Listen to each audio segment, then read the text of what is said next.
Okay, I promised you guys that I was going to get on here and demonstrate a jalapeno cheddar loaf for all you sourdough lovers and jalapeno lovers. I've got all of my supplies here, I believe I do. And we're going to start in. Okay. All right. I have my scale here. I've got it,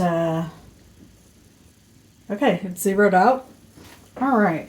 So I'm going to make this a double batch. And so for that, I'm going to do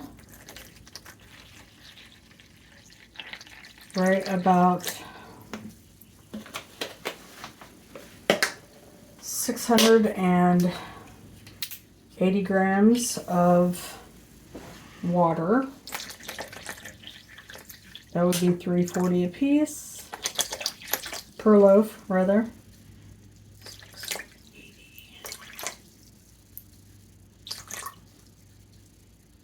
Okay, I went to 685. Using my spring water because that's what I use. My water is too chlorinated. I've told you all this before. Okay, now for the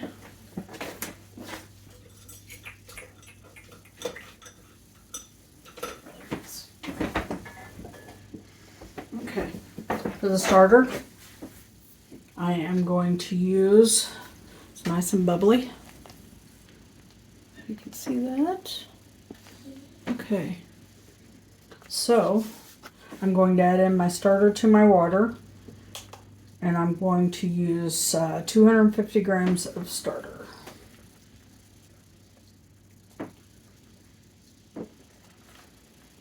Which I had 300 grams of starter in this container. So, you know what? I think I'm going to use, yeah. Okay. 240. And that'll be just enough to start some more starter when I need to. Okay. Here's the 250 grams of starter. Give this a quick mix. Just incorporate that water and the starter together. Okay.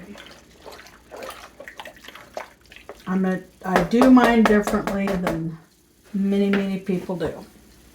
I put my inclusions in as I'm mixing. Some do it during their shaping. This is just how I do it. This is how I prefer to do it, and it works.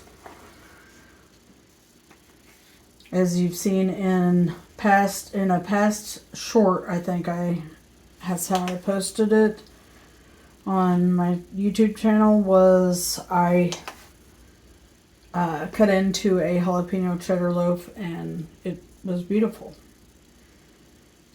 Okay, so now to this, I'm going to be adding 1,000 grams of flour.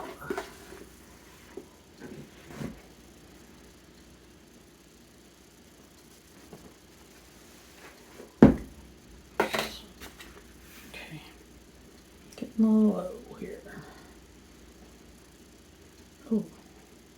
Oh my goodness, that couldn't have worked out more perfectly. Okay, get this out of the way.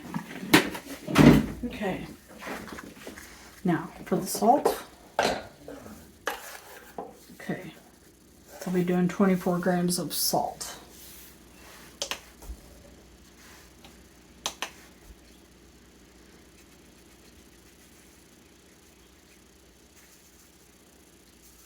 I use pink Himalayan salt. I love the flavor of it.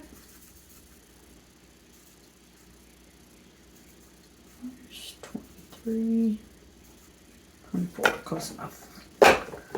23 actually, that's fine. Okay, I just coat that salt in that flour. Okay. So, with my jalapeno pepper loaf, jalapeno cheddar loaf, excuse me, I am going to do, I can't find my little measuring spoon. No worries. I'm going to put 8 grams of jalapeno powder. Okay, so some of you all might be asking, jalapeno pepper powder. It's great. It has a great flavor. It has a great smell. You can really smell the jalapeno. It gives it some spice. Sometimes it's pretty spicy. I also use jalapeno pepper flakes. I don't use fresh jalapenos. I will in the summertime, but that's usually for a loaf that is for my family because I don't like how the jalapenos, after it's been in the dough for a little while, it makes it a little gummy around that jalapeno. I don't like that. So I use these jalapeno pepper flakes, and they work out perfect. Gives it a great flavor. Okay, so with the jalapeno powder, I'm going to go in with right at about 8 grams.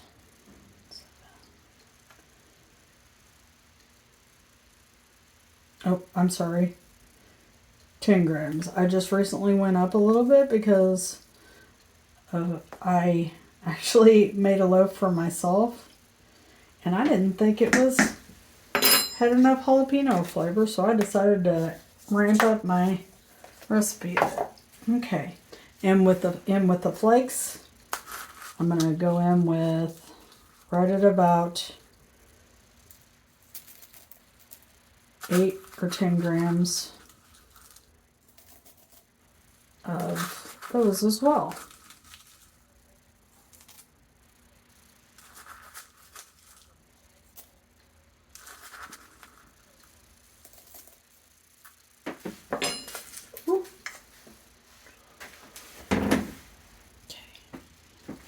Okay, and now for the cheese. I'm using shredded sharp cheddar cheese. Okay, the reason I do that, it incorporates really well. Some of y'all do little cheese blocks and that. I just like the shredded. I think it turns out beautiful. I like the texture on the inside, and I like how you get cheese everywhere in it. I use 200 grams of that. Okay, so now I'm going to do a little mix with it real quick. And then I start out with a spatula, spoon, whatever you all use. Excuse me.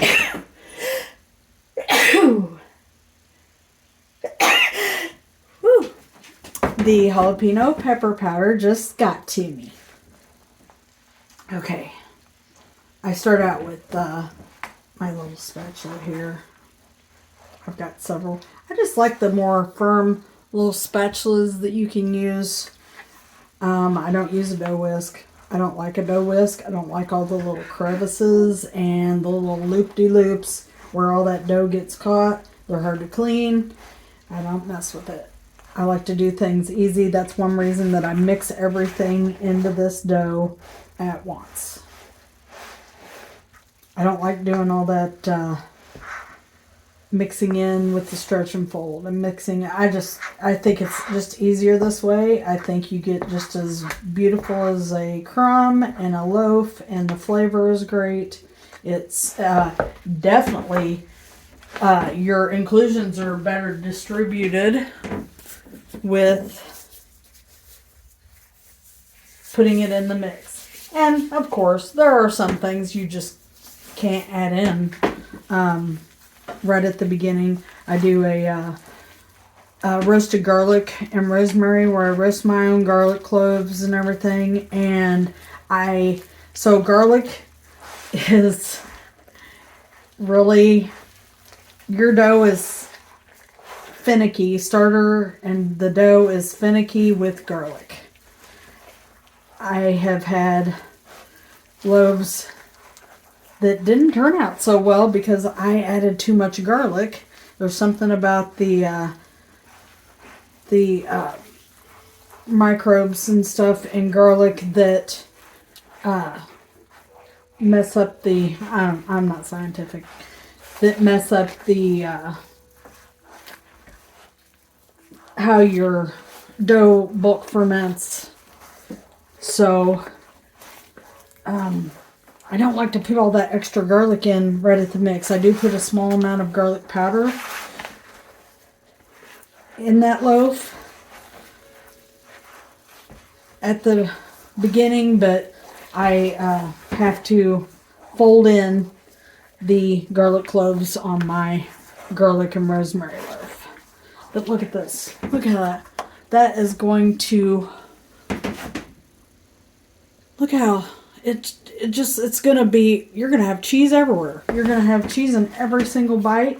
You're gonna have cheese in every single slice. Just works out great. I love that.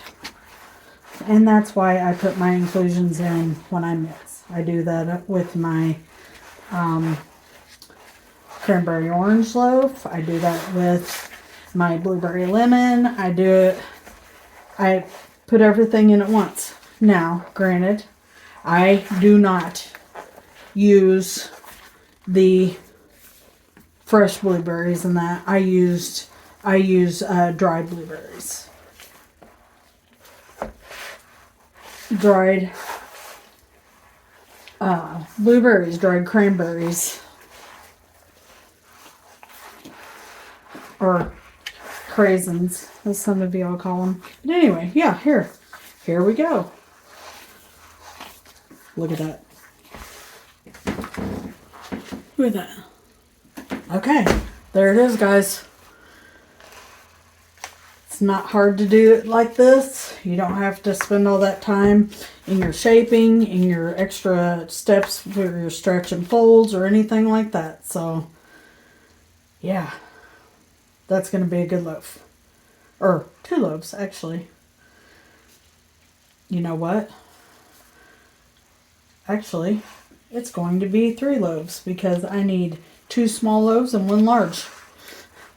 Okay, guys, thank you so much.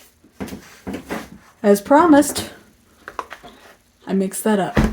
And I will get back with you guys when it's time to bring those out of the oven, and so you can see the final product.